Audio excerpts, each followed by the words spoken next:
Hello, everyone. In the name of the Father and Son and Holy Spirit, one God, Amen. Thank you for joining, everyone. Today, we're continuing in our series for One Body, talking about all topics and a few important topics around the couples in a marriage. Today, we have Ahmed with us, giving this the topic. So I'm going to hand it over to Ahmed. Thank you so much, Ahmed, for your time and preparation for this. My pleasure, and welcome everyone. So today we're talking about, the title is Seven Transforming Conversations. This is inspired entirely from a book called Created for Connection.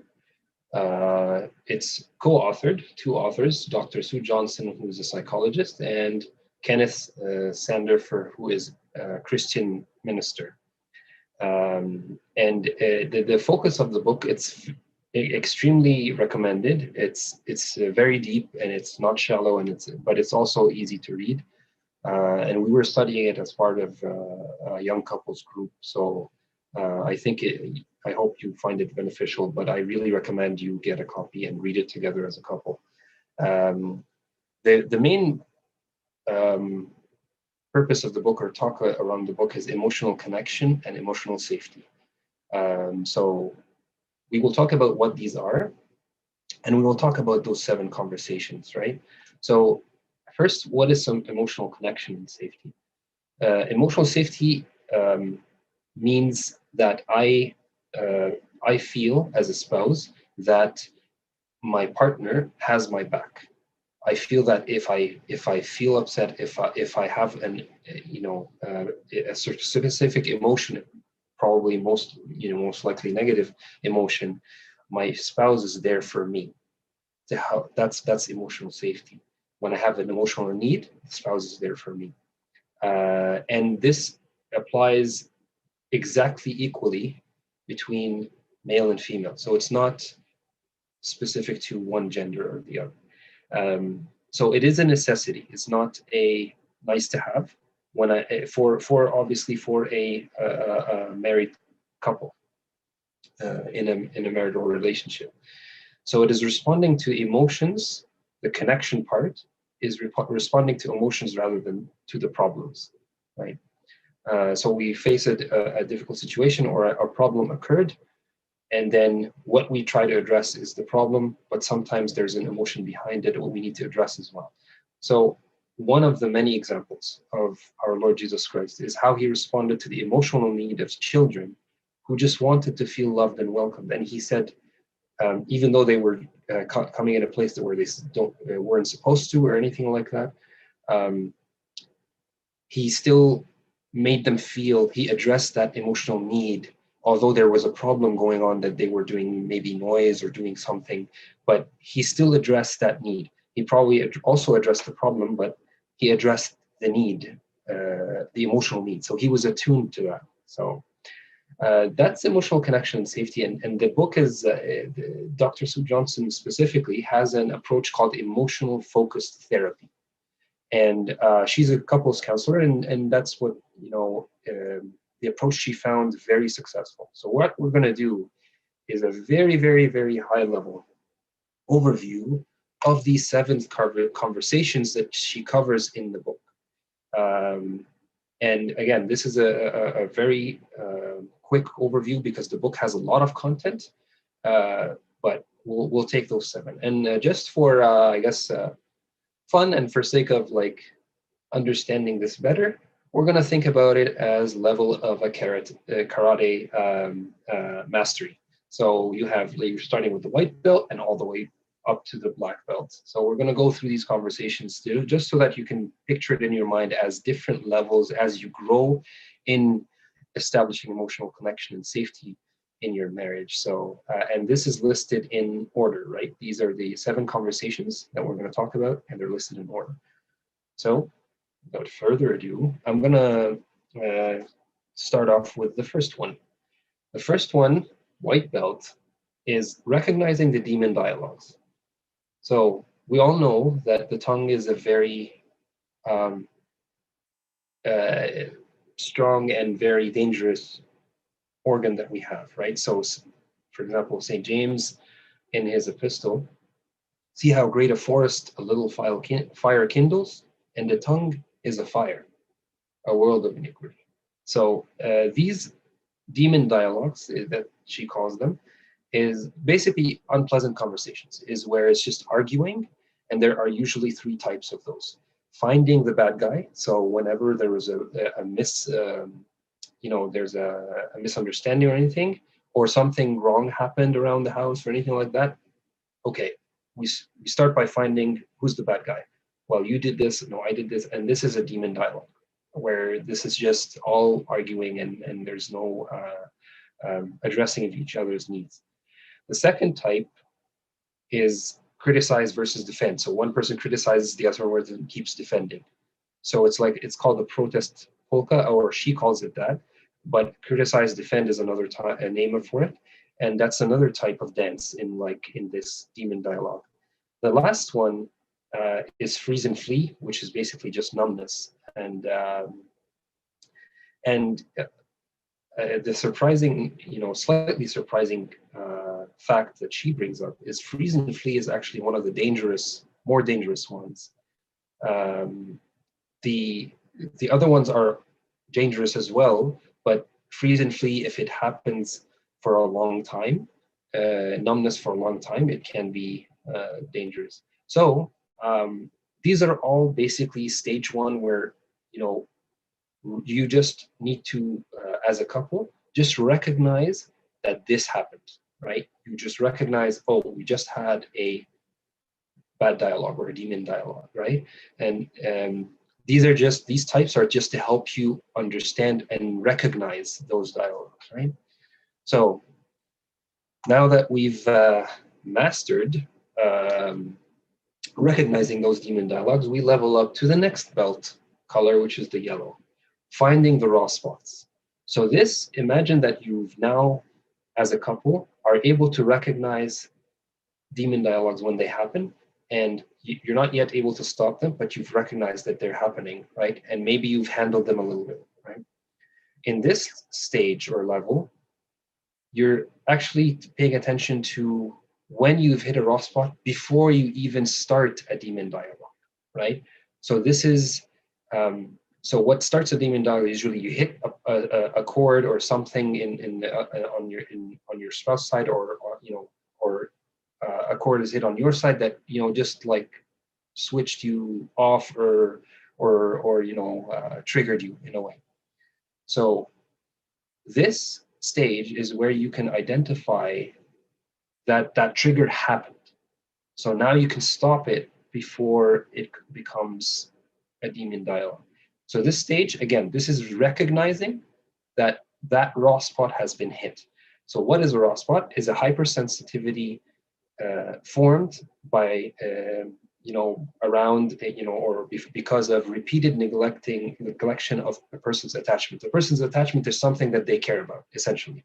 So repeated neglecting of someone's something that the person cares about, or it leads to emotional deprivation and desertion, or being emotionally deprived and deserted. So these two Ds, deprived and deserted, are universal potential raw spots for lovers. So that's what a raw spot is. Like you hit a spot where, and by the way, just to clarify, these raw spots do not necessarily mean they happen during the marriage. These raw spots could be raw spots that a person experienced in their childhood before even knowing their spouse, right? But something that the spouse says without them knowing triggers that raw spot. So two very simple signs to recognize that raw spot. A sudden radical shift in emotional tone. So we're talking together, and then all of a sudden my emotional tone just like changes drastically, right? Or my reaction seems way out of proportion, even a little bit, right? Once you recognize that, the other side, or your side, even yourself, once you recognize that, learn how to respond versus react. Respond meaning there is an issue and I'm trying to respond to it and be present to it. React it's like almost like think of it as a knee jerk. React leads to demon dialogues again. So instead of reacting like let's say I overreacted. I hit a raw spot and I overreacted and I shouted, right? The other side could react and say, shout back, right? Or vice versa, I could shout back. And then that's the reaction. And then we go into demon dialogue. So this is the second stage, if you will. Right, now you've practiced long, and now you've leveled up to the next level, to the next belt, which is the orange, revisiting a rocky moment. So this is not to be confused with raw spots, and I'll explain why. Here, what it's saying is that now you've recognized the raw spot. How do you redirect and exit, if you will, from this, spiral down to the demon dialogues? A gentle answer turns away wrath, but a harsh word stirs up anger. And that's exactly what we're talking about, respond versus react. So recognizing a negative pattern, de-escalate. So internally you escalate. Now de-escalate, declare ceasefire. And this is not an internal only, it's like mutual. You have to say it out loud. I recognized, you're upset, and now let's not fight over it. It's not worth it. And then you reestablish that connection. And the steps here also just to help you visualize it better. First, you could stop the game, right? That's the de-escalate part. The game meaning like that game of like, okay, back and forth with those demon dialogues or whatever. So you stop that game, right? You recognized a raw spot. You stop the game of like, reacting to it. Claiming your own moves. So what this means, and I'll give an example, is that, okay, I've done something, my partner reacts, and then we stopped the game. What I can do next, and my spouse also, is that I would claim this is what I've done, and I realized that I felt this way, right? So these are the two steps right after each other: claiming your own moves and claiming your own feelings, right? And the other person, yes, I did that as well, right? And then owning how you shape your partner's feeling. So all three kind of claiming your own moves and feelings and owning how you shape your, almost like go kind of in a split second where you're basically saying, yes, I did this and this probably made you feel like this, right? And the other person would say the same, right? But while doing that, you're also owning your own feelings, right? And then asking about your partner's deeper emotions. That this is how you would start opening that raw spot, if you will, and understanding it a little more, right?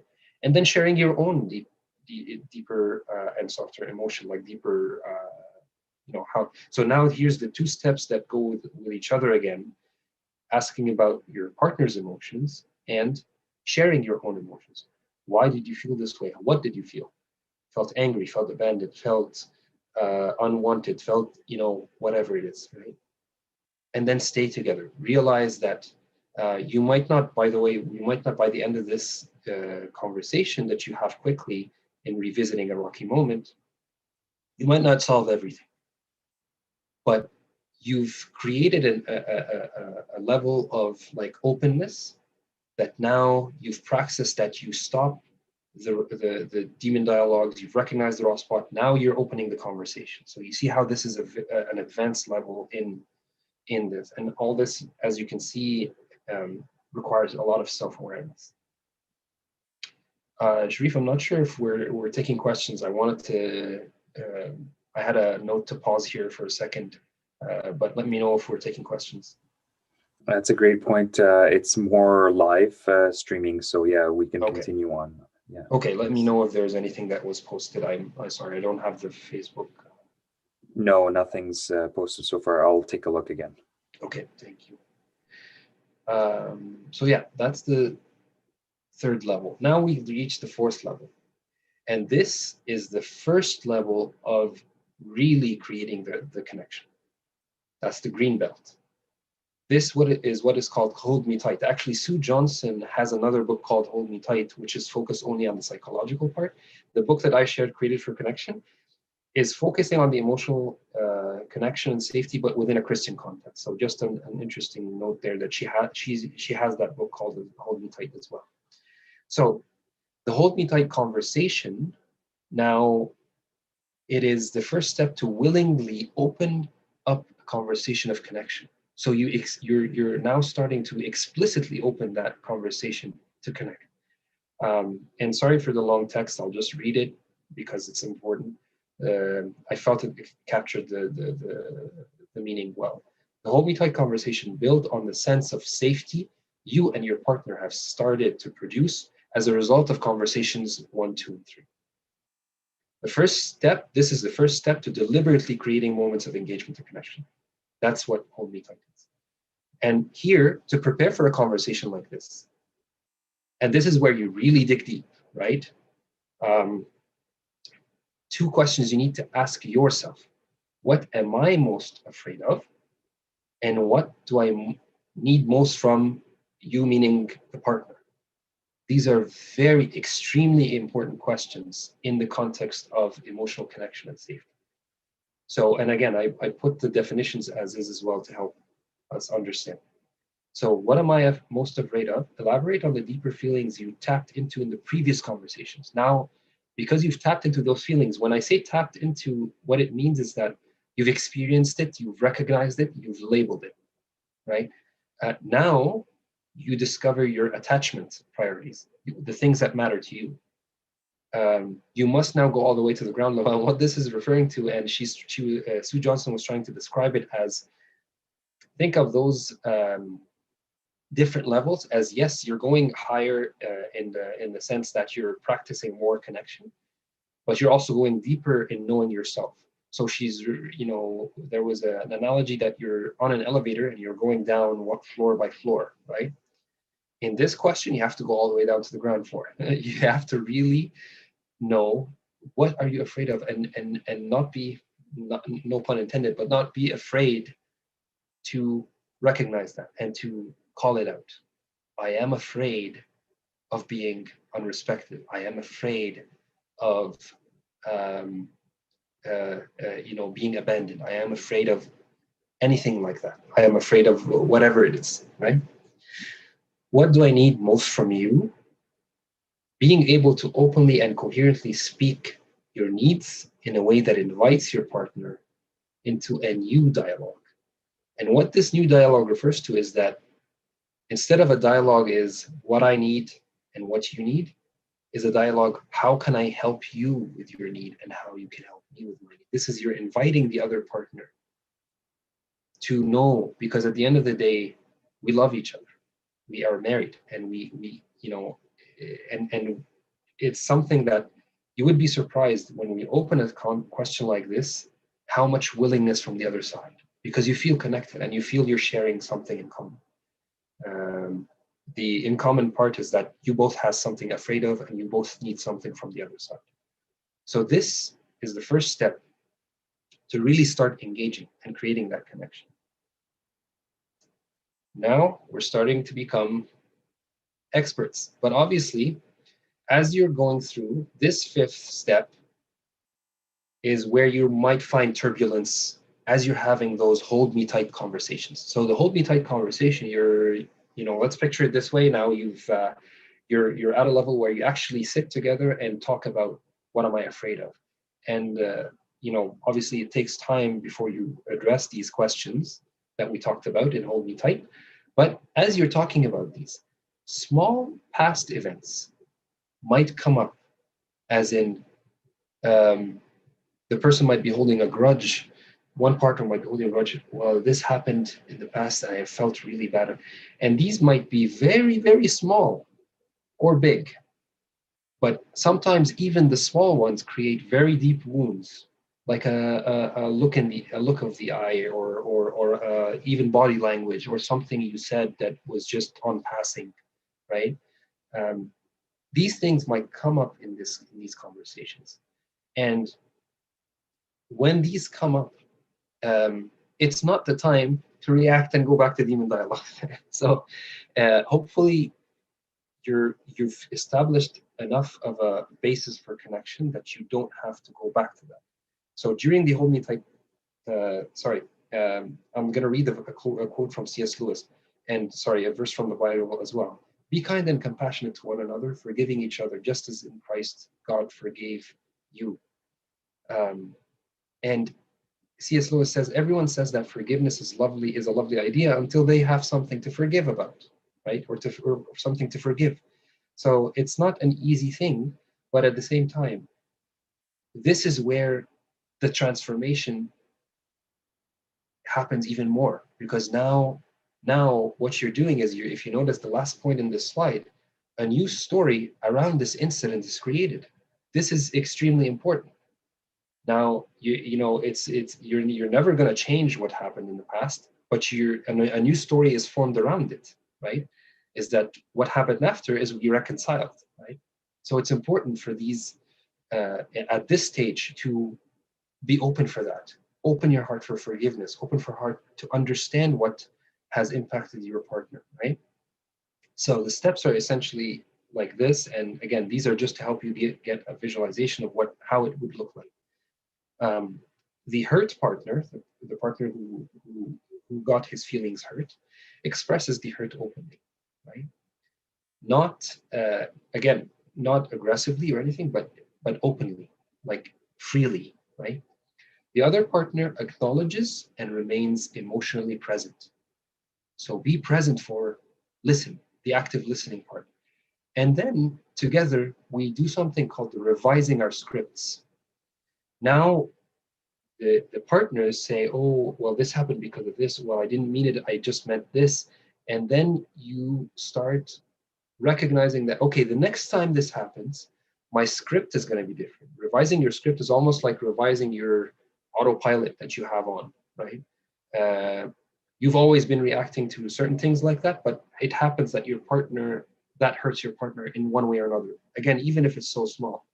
So this is the stage where together, you know what, I'll do this better this next time. Yes, and I'll not feel that bad because I will know that you mean this. That's where you're revising your scripts. And then after that, you take ownership of how you made the other person feel. Make them feel that it's not something that you want to do and wanted to do, and you are feeling sorry for them feeling that way.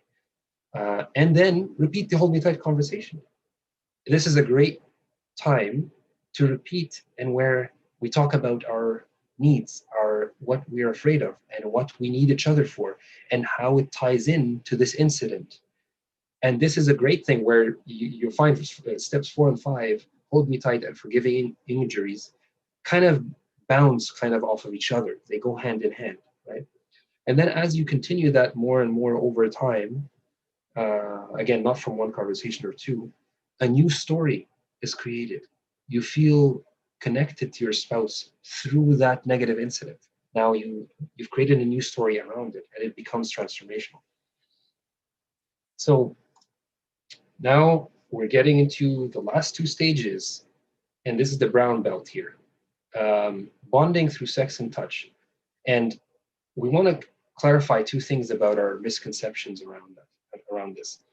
We usually, or sometimes, think of sex as a passing sensation or a period in a relationship. It's just for the beginning of the marriage, and that's it, but it's not. And we also sometimes think of it as an end of itself, in and of itself. So that's the purpose of, this is to have sex, or the purpose of, our relationship. That's the other, end, is that it's not the case. Sue Johnson names like a few types of intimacy, but she names one of them as synchrony. Synchrony sex is the ideal type when emotional openness, tender touch, and erotic exploration all come together. This is a gift from God. This is a gift from God. And used properly, obviously, without, used properly, will lead to emotional connection. And emotional connection would also lead to sex and intimate relationship. So that's why this is stage 6, because now you're establishing emotional connection. Now you feel that you're intimate with your spouse, like heart to heart, basically. And then sex and intimate relationship becomes better. And then vice versa. It like kind of feeds back to emotional connection, and then it continues on from there. But you notice that what is ideal is that there is emotional openness in the mix. So not only the other aspects of sex about touch and erotic exploration, as she says it, but also emotional openness. Right? Now we reach the last stage of these 7 conversations in keeping your love alive. So by this stage, you've basically practiced how you bring yourself from recognizing certain patterns to working through them, now to resolving the core issues, not just the superficial conversations. You're not just resolving a conversation, you're really resolving an inner need of your spouse and yourself. Now that you have that and you're able to practice that on and on, here are some steps that Sue Johnson mentions to keep that alive. So figure out detours back to a safe connection. So for example, you realize that when you have you're about to start a demon dialogue, because by the way, even at that stage, you're not completely immune of that, but at least you have the capability and the means and the tools to come out of it. But let's say you're coming into a demon dialogue, and every time you come up into it, you and your spouse recognize that something that detours it is a certain activity together, or like cooking together, or I don't know what, but figure out those detours. Now you can call it out and say, you know what, like, yeah, it sounds like we're gonna start this again. I don't want to do this, and let's connect in another way. Celebrate the positive moments, big or small. When a moment of connection happens, when and even without a moment of connection, even like sometimes you might feel over time that you feel happy, more happy with your spouse. Call that out. You say, I think what we were doing in these conversations is making a difference, and I'm very happy about that. Recognize those, because this way you will know that these efforts were, or you will be reminded that these efforts are not in vain. Also, plan rituals around moments of separation, which kind of goes hand in hand with the first point, where moments where you've disconnected a little bit, plan a ritual around that. Movie night, something, I don't know, something that can bring you back together, right? Identify attachment issues in recurring differences and agree on how to diffuse them. We talked about you identifying each attachment issues, which mean issues with things that we need. When you identify these recurring differences, these and you can agree on how to disarm them, right? Usually, and it could be, I recognize that disarming this type of raw spot or this type of reaction in my spouse happens when I do this. So every time I do this, I disarm this this conversation, this negative conversation. So this is where this is going.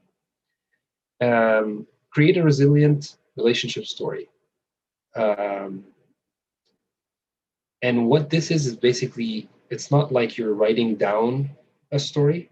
It's more like looking back, and as you, the more you succeed in reversing these negative patterns and going back to an emotional connection, this is called a success. So a recurring success in coming back to a safe connection every time now builds a resilient relationship story. Like your story becomes your relationship story becomes resilient. But it also, and the last part, it kind of ties into that, but the last part is actually thinking about your future love story. So thinking about outlining each spouse your vision in 5 or 10 years about your relationship, not about your house or kids, or no, what you envision or vision about your relationship with your spouse, you two together only, in 5 or 10 years, and then talk about how you would accomplish that. How can we help each other accomplish that? So this is, and then the 7 conversations repeat, and you basically practice to not go into demon dialogues, recognize them, and go all the way to the 7 steps. So that's essentially, again, this was a very, very high level summary of what the book is covering, but I want to re-emphasize how important this book is and how good the book is. Let me bring, I was just obviously reading it right before this, so let me bring it here into the screen. It's this book right here, Created for Connection here. And so this book is, each chapter has actually a section at the end where it's called Play and Practice. It actually asks specific questions that you can actually open with your spouse and ask. So it actually helps you to have those conversations and to build these habits together. Very, very recommended. So I really hope that you get a chance to get a copy, an audiobook, PDF, whatever, and read it together, or having those practices together. That's all I had. Just thought I'd leave you with this: a couple that trains together argue less. So practice together, and may God bless every step of the way.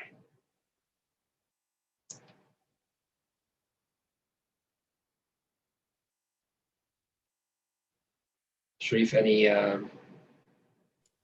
questions? Oh, thank you so much, Ahmed, for this. This was great. And have a great day, everybody. Thank you. Bye. Thank you.